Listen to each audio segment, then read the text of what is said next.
Welcome to Ambassador in the Marketplace, where we correct your misconception and we give you tips to thrive in the marketplace. As advertised, I've got with me today my guest, Dr. Vivian Magnus, the ginger lady. If you think I've got extra energy, I can't even say I met my match because boy, she's on another level, totally. I'll get her to introduce herself because as you know, I don't know how to introduce people because I kind of leave out some details they might want to share with you. So without further ado, please help me welcome my guest today, Dr. Vivian Magnus. You are welcome. Please introduce yourself to our guest, to our audience rather. Amazing. Thank you so much for my sister. You have always been amazing to me. I would say it again before I go right into my own introduction. I would want to say that there are people you meet and you know that literally when it comes to probably your learning process, your ability to open up. I don't know. I've not seen a coach like you. Always willing to learn. I mean, the other day I was telling some people, some members of the community, my community, I was telling them there are people among us who literally would pay for anything to have excellence. Like you can name the courses. So I know that a lot of people are going to be listening in, and then I'm just hoping that you're literally paying attention to her because she is, I don't want to say, when you get to the market, you literally just meet someone that has everything, but surely when it comes to, of course, leading you in your career path as well, you can be certain that she knows what she is doing. She is, and what do they call it? All is it one? Is it one cap fits all? Right? Is it something like that? What's the topic? Okay, now I'm missing out on that. But then I just want you all to know that if you're watching this for the first time, please go ahead and subscribe or do whatever it is to stay on this channel because I would say it over and over again. She is one excellent person that I have been fortunate to meet, and then I'm super glad to be in your space. Thank you so much. So I'm going to be going straight into the conversation by introducing myself. My name is Dr. Vivian Magnus, as she has rightly called me. Yes, I'm a medical doctor. Yes. That's the very important part of me, right? And then I'm also the founder and the lead coach of the Phoenix Gates Group. And then it's been super amazing. Someone will be saying, what is the Phoenix Gates Group? Essentially, we're a community of professionals who are super interested in upskilling, either business-wise or generally, like in public speaking and so many other things. It's more like a community of experts. So we try to bring people on board who are more versatile and interested in excellence. And so far, we've really been doing amazing. I mean, talking about leading and getting over 20,000 persons come around our events. I mean, in just 6 months. And then so many other things. We've been able to teach closely over 100 persons in our classes as well. And that's where I had one of the most important opportunity I'm having. Okay, so literally I'm here tonight because I met pharmacist on one of those journeys, and I really want to say that I honor her, and then I would say again, thank you so much for bringing me on board, and I really appreciate you. Thank you so much, and thank you for the kind words. I'm very, very grateful. So, why this career pathway? Why did you go into medicine? You're not one of those that daddy said I should go into medicine, right? Well, the thing is, growing up, I was quite a different child. Like I've always known. Even now, I like to pride in the fact that I usually would always love the top trajectories all the time. I mean, anything you tell me I should not do, not like in a negative sense, or anything that you tell anybody that okay, this is not achievable. Those are the things that I like to do. So maybe that's where the ginger spirit started forming because I just wanted to demystify things. I'm like, guys, we all got to the earth, right? So it means that there's nothing anybody shouldn't do if they just spend time or give themselves to it. So that was how pretty much my own journey started.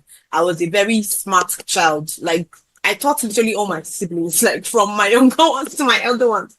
And surprisingly, my parents were traders. So there wasn't anybody teaching me, but I don't know. I took responsibility. I've always been one to take responsibility.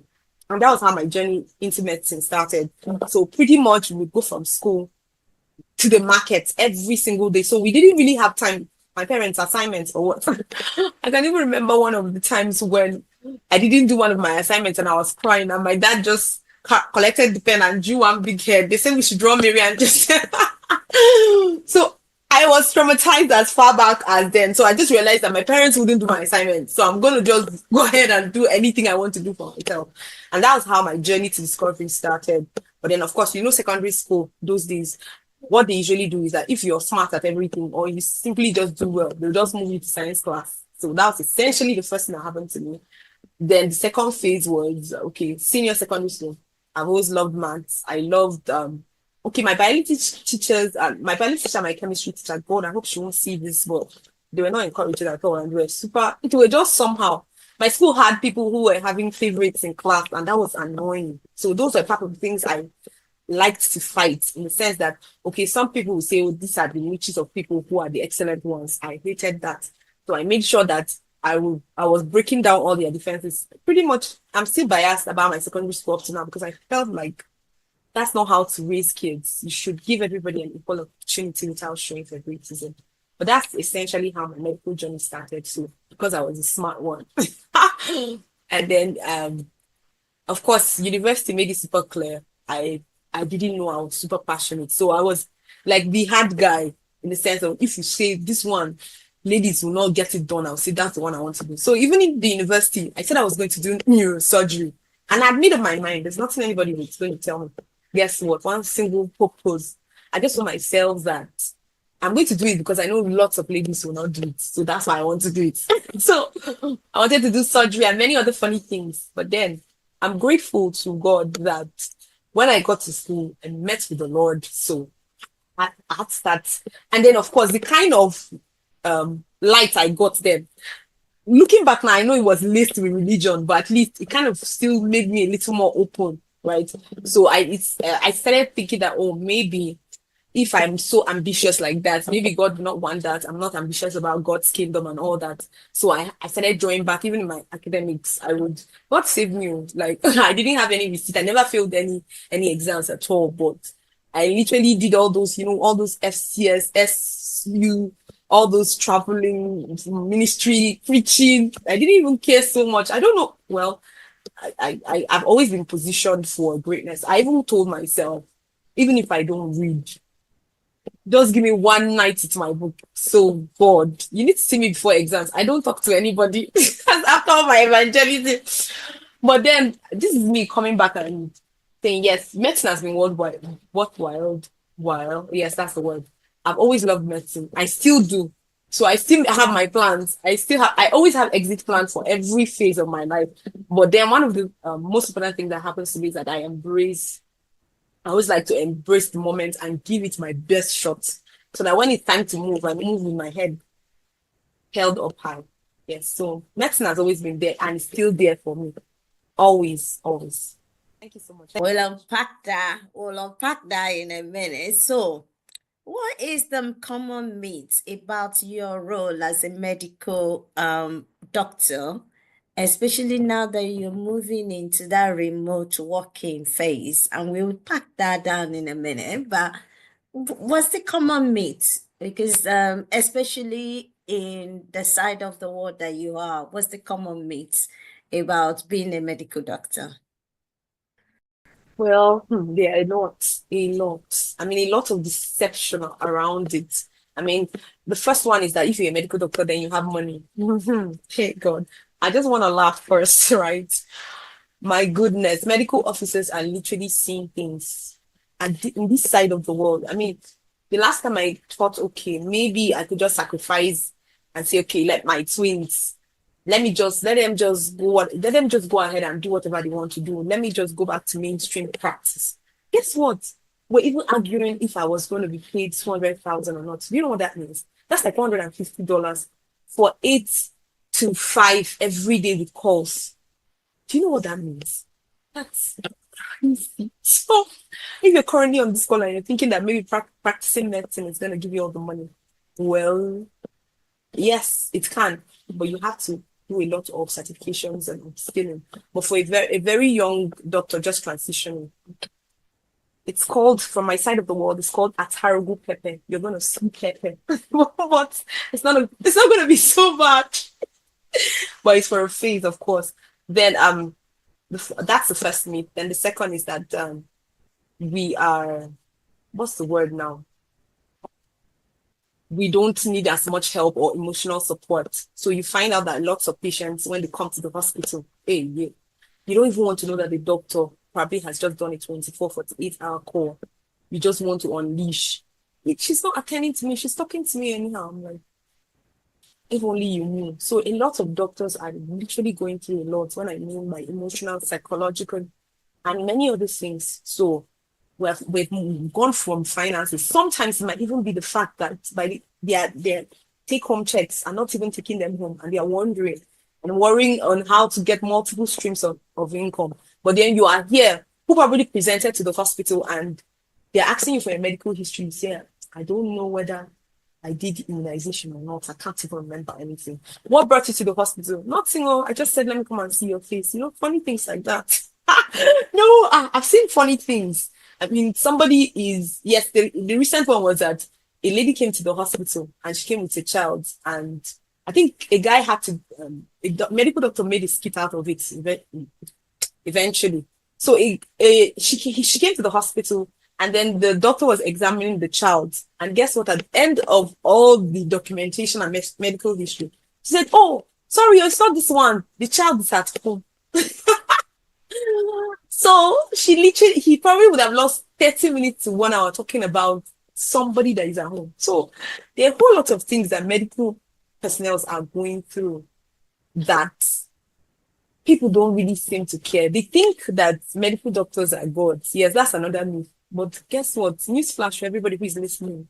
They are humans. They are in need of medical support. In fact, most of them, when I was doing my house job, I saw lots of pretty ladies, especially both males and females. You see them 45. They're professors. In fact, my husband still talks about them. My husband is a surgeon. And then he still talks about his seniors who are in their 60s, who have not gotten married. And that's what can happen to someone who is engrossed into career. So some of these people literally lose their lives in the process of the service. And I think that, please, if you're listening in right now, please have a lot more grace towards your doctor. As most of the people in my circle always say, when you go to see them, squeeze some money into their hands. It's gonna go a long way, especially for us in this side of the world. I know across the world the conversations are different, but for us it's super tight, super, super tight. So I think we'll stop here. Wow, wow. Sorry, I can't get over the fact that somebody brought the wrong child for assessment. It's just like, who does that? It's just like, really?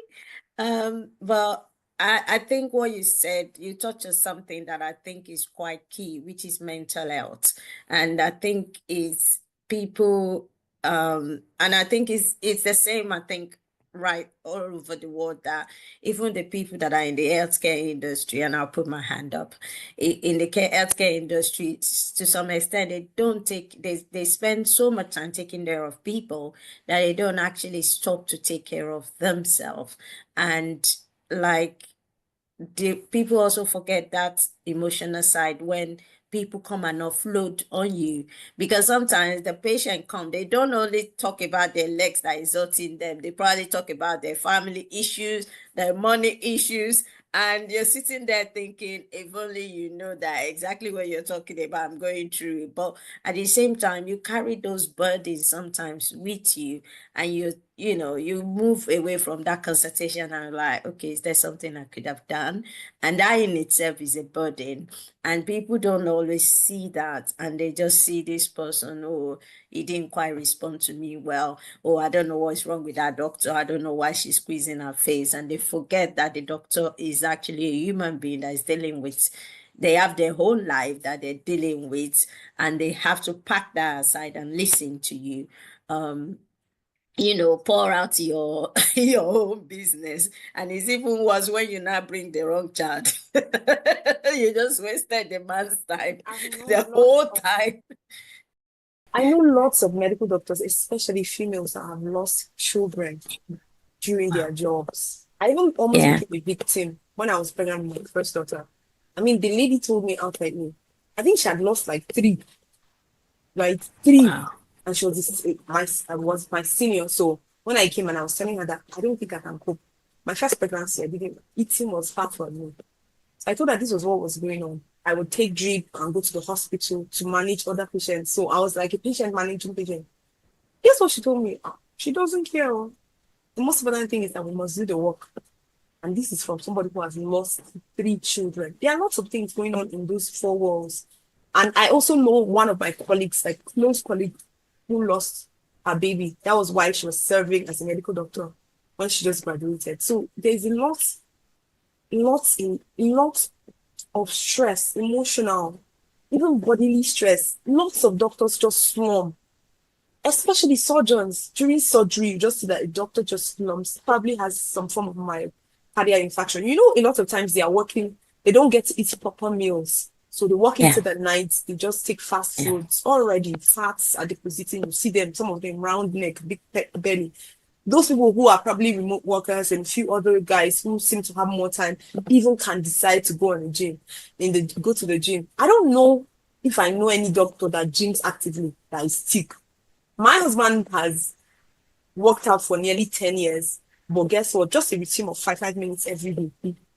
Like literally 10 to 15 years of his life, he works out every day. But I'm sure that that is the only person in my life I know that is a medical personnel who knows that, okay, this exercise that we tell people to do, we actually do them. So there are lots of things happening in the 4 walls that I think a lot of healthcare professionals need to mm, actually pay attention to. wow. Amazing, amazing. And I think it's important to address that. And I like what you said, that people should give healthcare professional grace, because they are human being. They half of the time put their stuff aside to look after you, and just, be kind. So, what's the biggest ongoing challenge you faced or you are facing in your current role? um what are the challenges? You just talked about having children, being a doctor, the pay is not great. What are the challenges, and how are you managing them?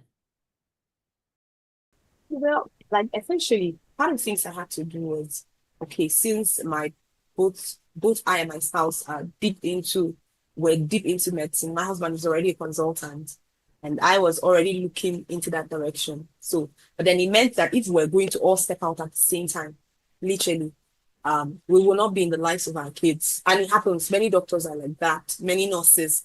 In fact, some of the kids when I just got admission into the university, I had a friend, 2 siblings who even, I think now both of them are beginning to manifest, like not being they are not necessarily, I won't say they are who are not heterosexual. So let me not say anything on the other side. And it was simply because the mom was super busy, healthcare, and then the dad was generally not available, and they were left to the hands of relatives. And those persons molested those kids, and it was same-sex molestation. So what she would have considered to be safe, okay, so I'm keeping voice with a man to help me out with my kids. So years down the line, we noticed that one of the siblings was becoming a lot more effeminate. We're wondering, we didn't know. It was just like a speculation then in 100 level. We're all in the fellowship, we pray and all that. Before we knew it, now, I think both siblings are now in Canada, but one is I don't know, a full-fledged now does makeup and every other thing. But then if we want to draw back, we'll still draw back to the fact that parents were super busy and were not available. So I'm not saying this to scare anybody or scare any mother out there, to put anybody, even if you decide to stay inside your house. In fact, even if you go to school, right? Um, you can't live your life like that. All of us can't live our life like that. But we're also saying that as much as possible, where necessary, if we need to make some compromises in our career so that we can be available for our kids, that's part of the things we could do. And for me, I don't see it as a disadvantage, because I've always been, in as much as I am very intelligent, I love book. I just said, okay, well, if I can't be mainstream into medicine right now, why not freelance? Okay, why not business? Because I've always been a business person. I told you initially, my parents were both traders. So what I had to do was, okay, every innate ability to sell. I sold from 5 years. I was like, I'm even 5 years, I'm trying to be modest because I was literally giving birth to on my mom's journey to go and get goods on one of those interstate travels, right? So it means that I'm already used to conversing with people, making trades and all that. So I just said, oh, what are my low hanging fruits? I can pay attention to that so that I can be earning while this season, when this phase goes away. Of course, I'm also doing my master's. I'm already applying for my MBA, and then I'm going to do my PhD as well. So you don't have to you would call it a challenge if you don't see an alternate path, right? So everything that would have been me, I cannot say my motherhood, a lot of us we can use that motherhood for something. In fact, me, I won't call it luck, right? If your husband says you should not work, I don't call it luck. So for most part of it, as soon as I got married, my husband was like, okay, since he's more busier and then he has gotten to the peak of his own career and then the finances are super good, right? But so the goal was, he told me, even before I got married, I've always done business, even with medical practice. So, but then when I came in, I was still doing my business, though relocated. So I was trying to find my way around my new environment, getting jobs and all that. And then next thing I heard was like, don't worry about it. You just face the kids. I'm going to do this. But after a while, I told myself, is this how my life is going to be?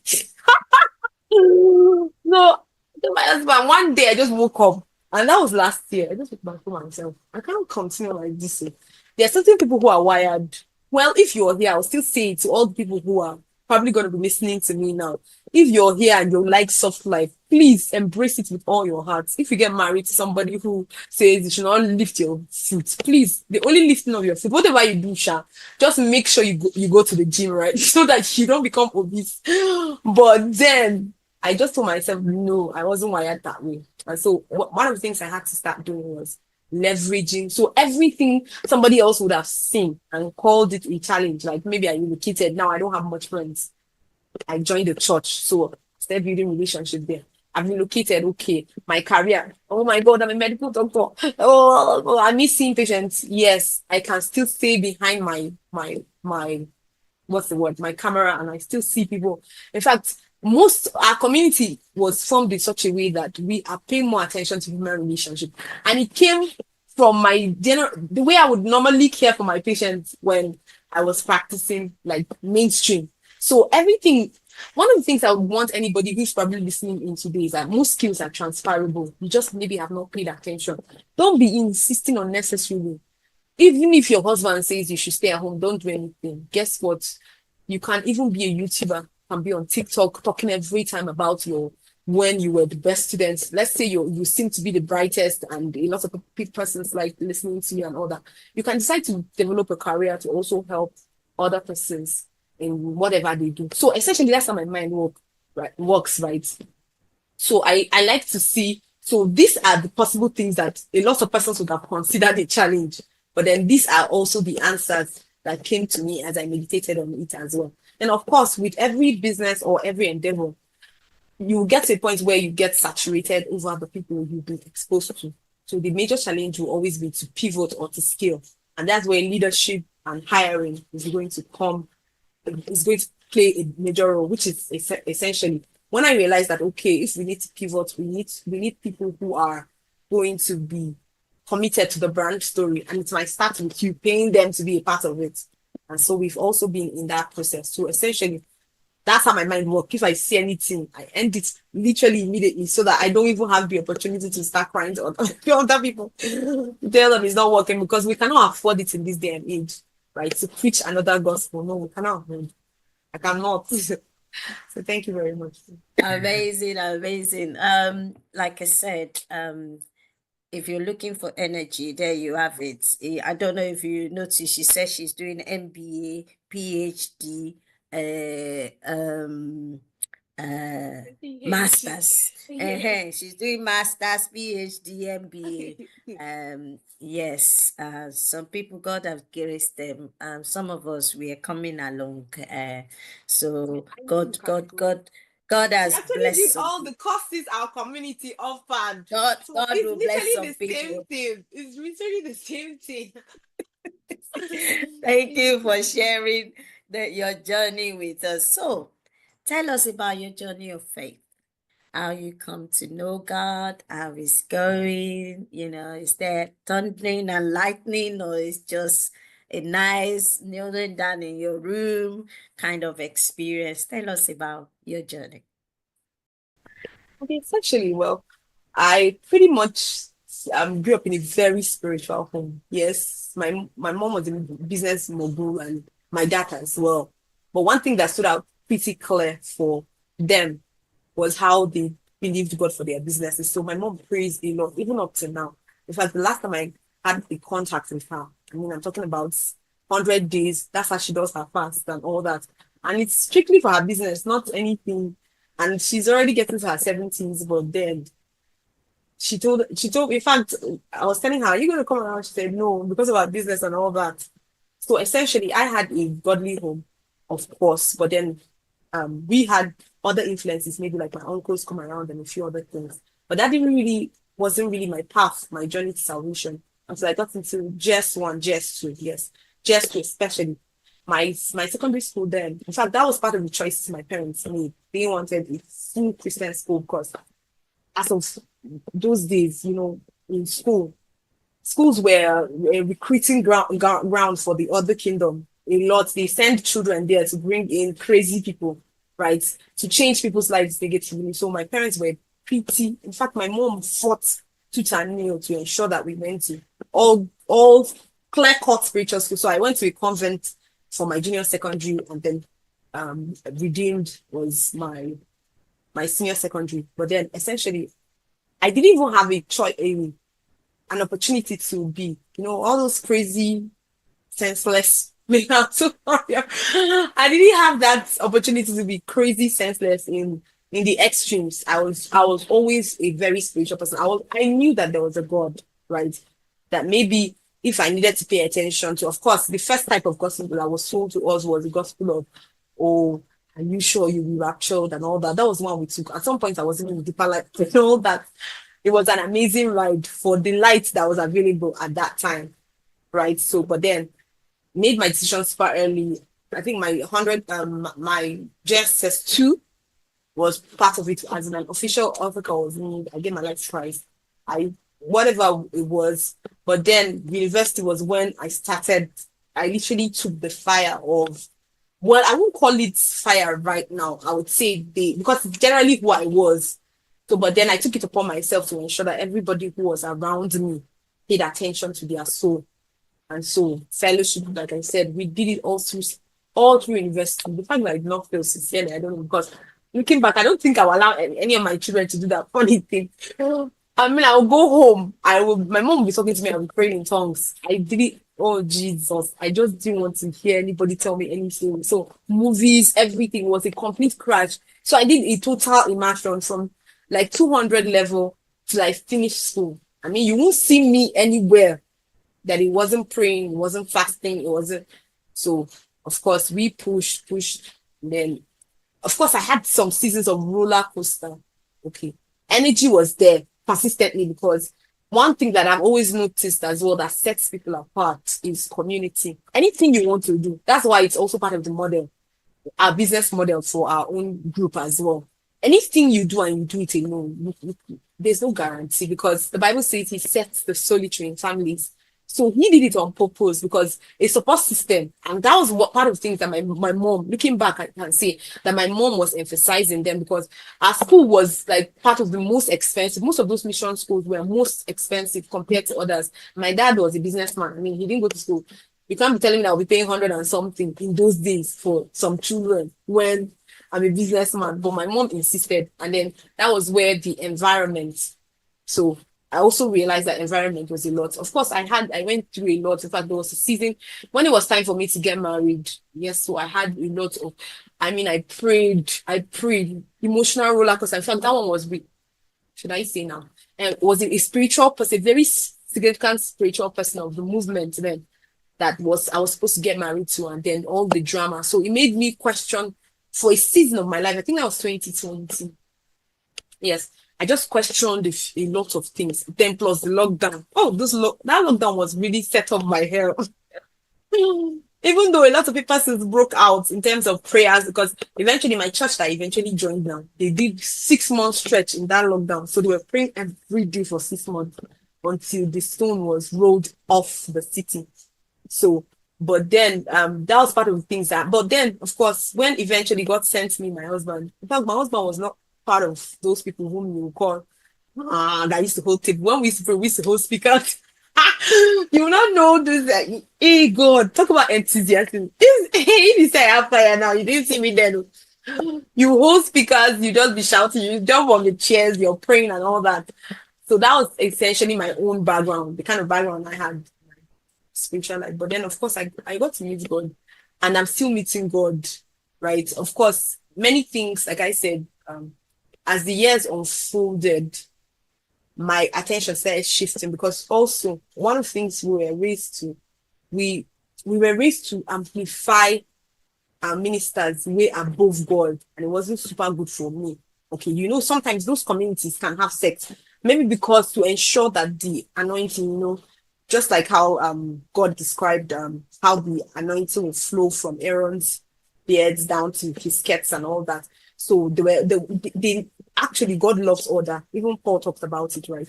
But then there was how, when anytime there are things like that, some people will just enter with fold and manipulate. So I had lots of dramas around. In fact, my journey to LinkedIn was because of one of those dramas. It was more like I was chased or something. So I just went to LinkedIn and just told myself, let me just find the place where I express myself. Oh, other than that, sorry, if you had met me 5 years ago, I'm telling you, I'm a pastor. It's not like I'll be telling you in fact, I was ordained in absentia, because one of those days, so I had some dramas in my house, because my mom was, what's the name of this? This girl has become another person.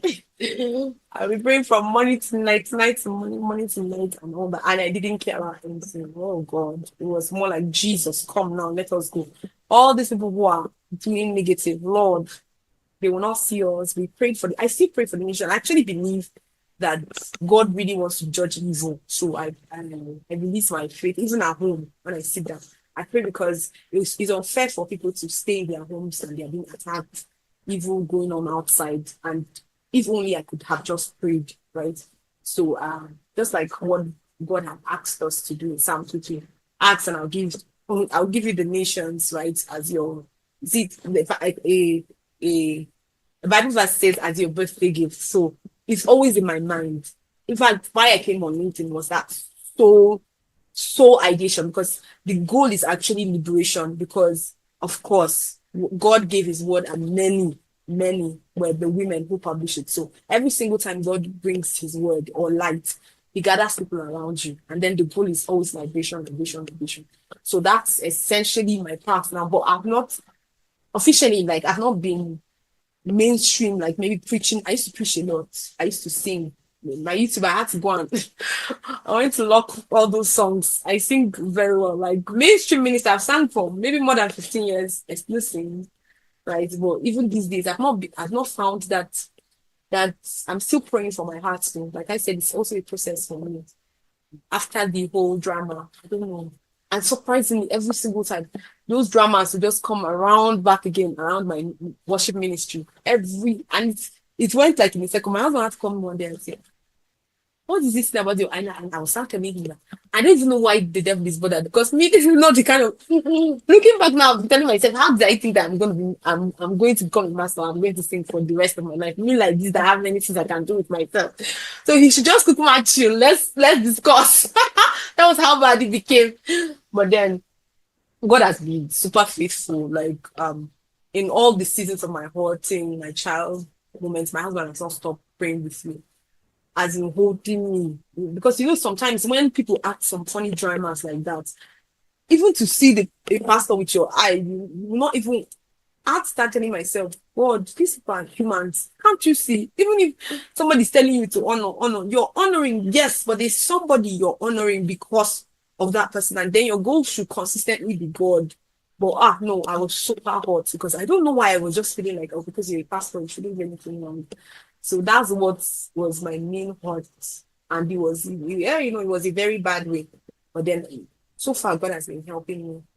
and dealing with me, and my husband praying for me. We pray every day. But me, I know, based on how I used to pray, I pray 1 hour prayer daily, but based on what I would normally do, even 3 hours, I'll pray 3 hours. I'll just feel like, oh God, that must be me to do. That was how bad it was. But then, of course, looking back, like I said, there should always be a balance in the sense that depending on what God has called you to do, what your consecrations are. So even me now, I'm still feeling that maybe, well, I've just told God, this is where I am right now.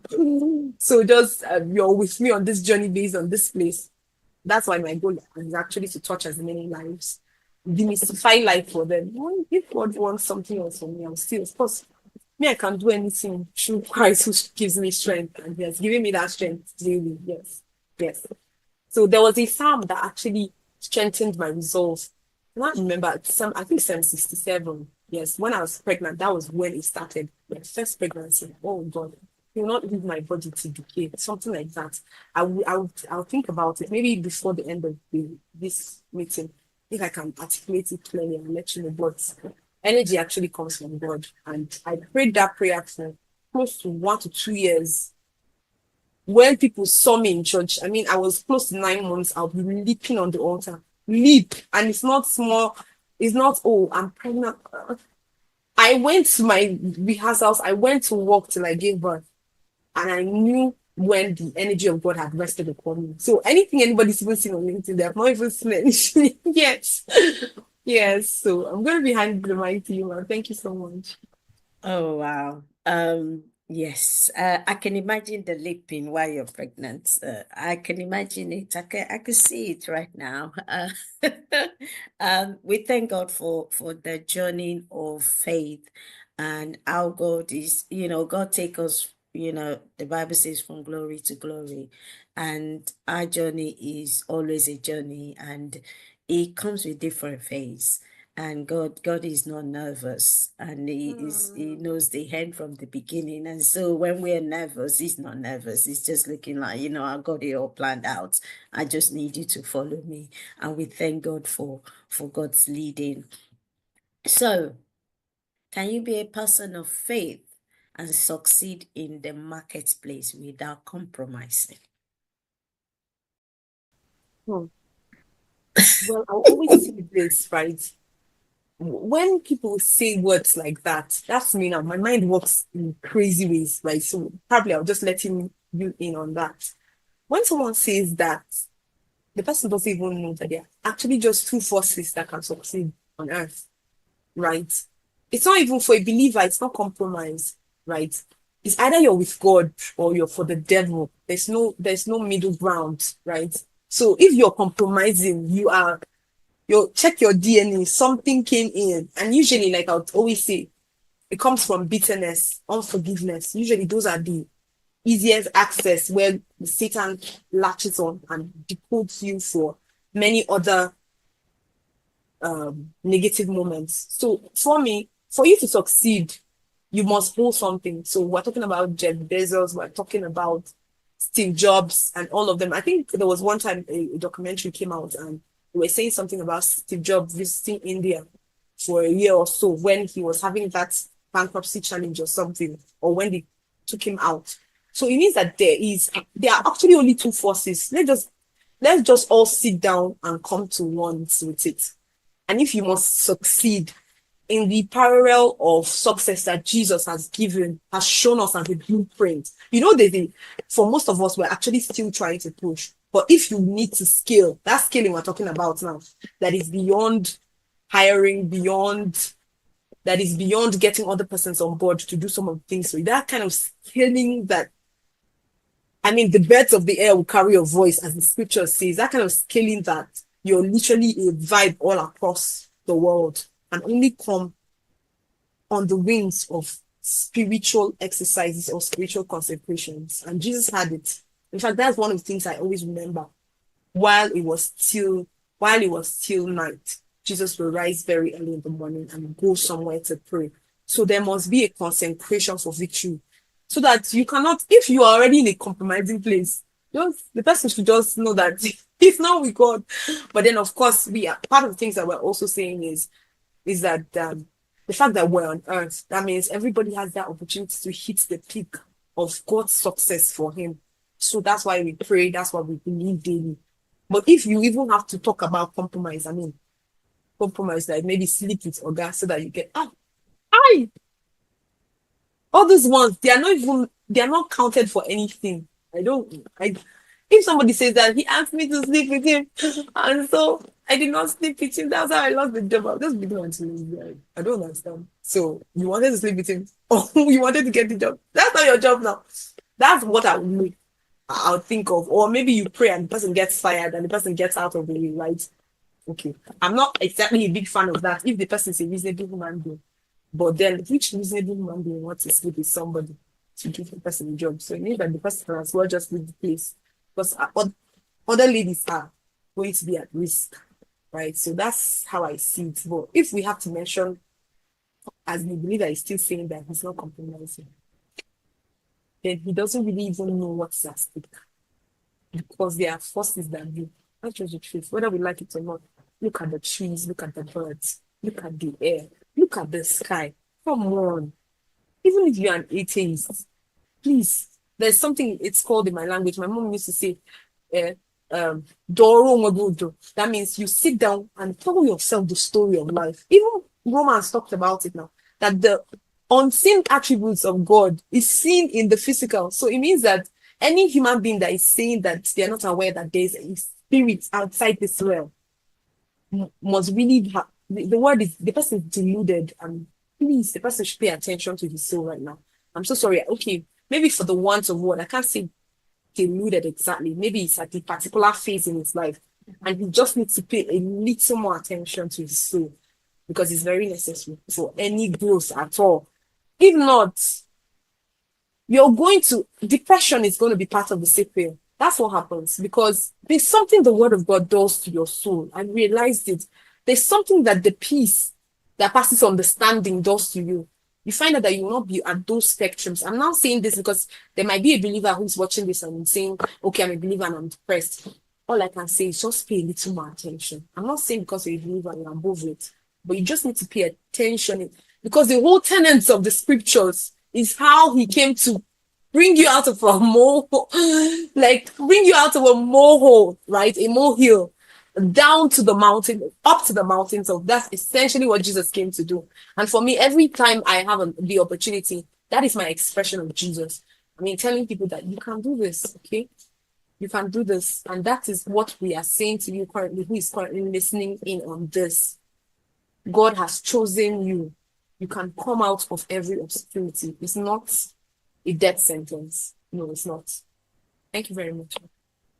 Wow, wow. Thank you so much for that. And, I like what you said in terms of when we talk about compromise, there is no gray. I think it's the popular, oh, let's walk in the gray. No, there is no gray. It's either Joshua, I believe it's Joshua says, are you on the Lord's side? Or you have to choose this day, whether you're on the Lord's side or you're on the other side. And sometimes people believe that, oh, there is a gray. No, there is no gray. And like you said, if you compromise, you're already on the other side because you're not living by the standard, by the principles of God itself. So tell us about your community. What excites you about what you do now and why? Because that's a transition for you, and we've talked about that. And tell us about your community, how it all started for you, and how it's going. Okay, so pretty much, like I said, the journey started from when, okay, I used to work that's medical full time. Even when my first baby came, I was going to the hospital with her. It was when the twins came that I knew, okay, guys, this one, I don't know who is going to allow me come to their hospital with all three children because I was not a pro crutch. I told myself that none of my kids would go to crutch. So my first letter didn't go. I went to work with her all the years before the children now came. So I just said, okay, now this is a wake up call. So I just started paying attention to remote opportunities. I went to Upwork. I was working at Upwork. And then all of a sudden, one day, I can't even remember what brought me to LinkedIn. I just told myself, let me just even see what is going on here. When I came, I'll post everybody crickets. I said, okay, this is lovely. Post, post, post. And then, of course, like I said, as my manner is, I always like the difficult things, right? So when I came, even my friends, they were laughing at me. Some of my classmates were already on LinkedIn. In fact, now, okay, let me not say anything because I know they might watch this video. So when it came, they say, Vivian, good to see you. But of course, like then those they were not exactly in my niches in school, so they didn't really know what were my strengths, my energy, the kind of things I do. So they would always just encourage me. I'll just say my name. You better be sure because you don't even know who came here like this. So that was how when I came on board, I told myself I will show up no matter what. And then of course, when I saw that, okay, what the challenge on LinkedIn was not essentially the people. The algorithm are the people, right? But then at the same time, the algorithm, that's the people who curated LinkedIn, wanted people to spend more time there. And then because we are professionals, we're doing other work, you can't stay there. So the community approach will always beat because the community approach is how you leverage or what's the word now? You win, right? So people are calling it engagement board because they want to, what's the word? They want to talk down on an initiative. But the truth is, you can't come on LinkedIn in the morning and spend your whole day there. How about everybody just come out together and we all just engage ourselves and then wait 3 hours tops if you're on a challenge and then you go and do other things with your life. And guess what? That was how the Phoenix Gate started.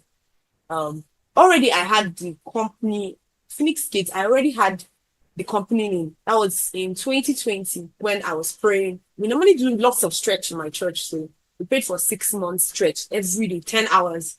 Then I had my first baby. So I prayed. I was going to church every day with her. She was really little from her, at least was 1 month, 2 months. So for that 6 months, my baby turned like 8 months while we were in church. So we prayed every day. It was while we were praying that all of a sudden in my spirit, it just kept saying that God wanted to raise people from who they were. So the company name had already come up. So I knew what I was going to do. But then I didn't know how. I was still in the choir. I was doing everything. Every day I'm in church. Like on an average, I'll be five times in a week. I'll go to church because now, okay, I had decided that okay, maybe I'll focus on motherhood a bit for this time. So I had a little gap. So for that 6 month stretch, I told myself there's no need to continue some of the works I was doing. My husband told me that I should stop. So I stopped going to the hospital. I prayed throughout that season. And so I was always in church. I was also the minister in charge of the choir. I was a choir, what would I call it now? Choir leader or something like that. So teach, pray, read the Bible and all that, study and all that. So, but then when a change came onto the choir, so my ministers, then that's my father in the Lord decided that okay, no, that he wanted to get more professional. And he didn't know, like I'll still when I go back, I'll still say that a lot of persons don't know how to navigate transition. So that was also a leadership gap. So literally all of us that were serving there, they kind of dismissed us. So this is what I've done for over 15 years. I don't even know what I'm going to do with my life. So I was telling you that was where the anger mixed with, I don't know what it was, but there was resentment, there was brokenness because I said, I don't, and it was not a pain road. But then I committed myself in the sense that I could see, my husband would always tell me then that, okay, now that you have kids, can this be like a job to you so that I don't want you to go to, because hospital 6, you're not close, 8, you're not close. You can't leave me with this child and also where I'm working now, because my husband is working with his mentor as well. So he cannot just, he stays until like literally a lot of things are put in place, especially then compared to now. He's a bit freer now. So then it was more like I was literally shut out of a system that I gave my life for. So I was just telling myself, what do I do now? What do I do? Hey, I don't know if I cried. And I would come to church, I would just be, because then my church now got involved. You won't put this side out. My church now got involved. They hired a lot of, all those top All those ladies that used to do those. So they brought them on board. So they were just, and then it kind of sent some vibes in our direction as well, painting us as though we didn't know what we were doing when we were there. So that was it. So it was like a vibe all across church. Like every time we came in, all of us. So we that were dismissed will stay behind. And then I had my child and many other sacrifices that I made. So for me, it was, I can't explain the kind of healing that God needed to do for me, but it was super painful. So part of my journey. So when that name came at first, I didn't know what the name was for. I mean, Phoenix, the bed that rises. Ashes, it didn't make sense. I just said, okay, stop name, Sha, let me just keep it. So it was when this thing happened that literally everything now came together. And I realized that, oh, so I was supposed to be in a gate where I'll be telling everybody, lift up your heads, lift up your heads. Literally, as you're passing, it's like a gate where people are, come on, take your heads up. You know, the goal of Satan is to make men to be cast down. When men, yes, that's the scriptures. He said, when men are cast down, you say, lift them up. Yes, there's a translation that says that. So I didn't know that that was what I was supposed to do. So even when I came on it, I now told myself, okay, well, I mean, I had gotten to a place where somebody would, and you don't even understand the pride around it. All my life, all my life, I've been wired for give me the hard places and I will chew it. And then all of a sudden, and it was this decision. We just came for rehearsal and that's how we were slammed on it. There was no transition discussion. There was no after discussion after it. So up to today, that's what I'm saying. This recording should not go out. Up to today, my pastors never had anything. And for me, I just felt that was the closure I needed. I didn't want to have any conversation around it because I feel like if I had any conversation around it, maybe I would have compromised. Maybe there won't be a finished faith now. So that was all the healing I needed to have. So I had to withdraw back and started saying, okay, what were the things? So is it possible to be at a gate and then people can literally be cast down because of one wrong decision? So I told myself, and in fact, one thing that always came up was leadership. And guess what? It was because every time I saw my pastors, like I said, the background I came from, I passed through Deeper Life, Echo, and many other things. When you see your pastors, you just be doing all those. It's not like I did it in a negative way, but that was what I learned that honor was. So I didn't really have much conversations with them. So part of the things they were thinking was I was not doing much. So when we would come then as general, because I didn't bother. I didn't call him.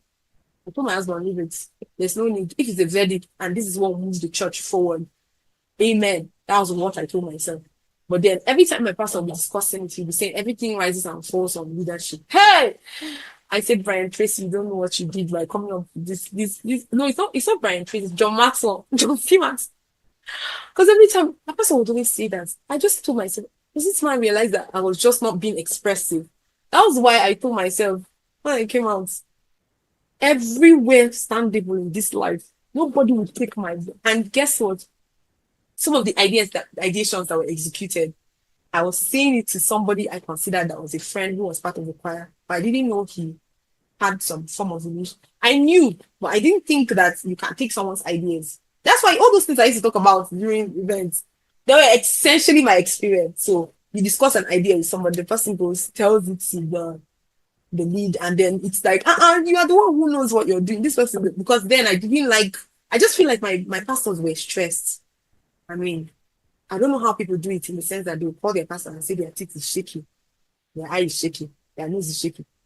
I don't do all that. So if there were expenses in the choir, anything I needed to do, never. In fact, even if they see this clip, they have never given me any money to do anything as regards ministry or anything. I just made up my mind that was part of leadership. If I'm in charge of a place, I should be able to cater for and the people who have submitted to me as well. So, but then I will go for church meeting. Hey, tears just come out. Everything rises and falls on leadership. I say, hey, Vivian, you gave your life. That's what I told myself. When the Phoenix kids came out, we had some problems here and there. Some people were going out to say some funny things because I rallied everybody to make sure that, okay, people were participating as well. I said, madam, one of them said something. I said, if you know half of the things I'm going through, you're not even open your mouth to say anything. So I knew you are in a small case. Ah, small kids. Somebody said, you know what this is? Small kids. Just forget about it. Because life is a marathon.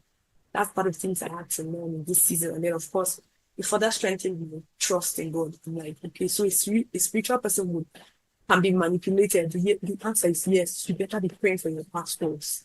Right. Pray. So every day now in my house, we used to pray for them. Even if I don't have any conversation. So I think they see me now, they used to feel like I'm what did they call it? One movement. Because when I go to church now, everybody is saying, oh my God, please get you are doing something. I used to be like, bless you. But I don't talk. I told myself since there was no conversation around there, I'm not going to talk about it. And it's not because there's nothing will happen to them. That's the shocking part of thing I want to let everybody who is here.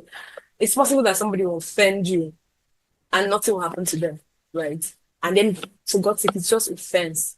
The ones you've done, uncle. So, in my means of discharging my duty, because I'm very iron fisted in Jesus.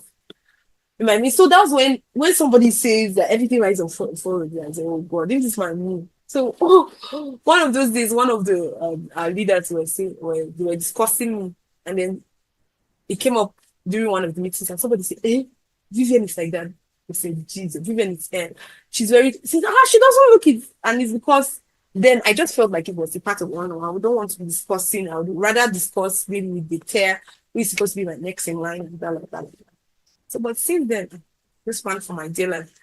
So everybody will just be saying forgive. Or if sometimes I'll come to church, I'll just be hearing my family. I think these people should stop stressing themselves. Me, I'm already just moved on. You people should go and leave me. Oh. So if it's that leadership, people will say that I say I don't have leadership skills. You people will see me in this church.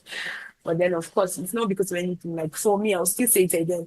See how we are doing at Finisgate now. See your own community. Sometimes some people are just hard-headed. I mean, you try this method, try this method. So most times leaders are vulnerable.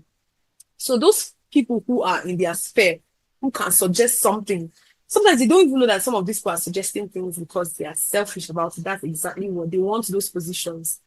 That's where all the problem might arise. But for me, so that's essentially how it came. So for me, it's like a vouch that nobody will come in my sphere, like closely, somebody who gives me time and remain the same way. I was born to lift heads. So whether I'm ministering on micro or in the marketplace or in my home, lift up your heads. Lift up your heads. So we're not even talking about those gates in Psalms where we're talking about, okay, those gates in Psalms were essentially signifying the devil evil, like because the King of Glory has to come in, right? For me, I'm talking about when men says there's a casting down, you say lift them up. So that's essentially where I am, and that was how the Phoenix Kids was born.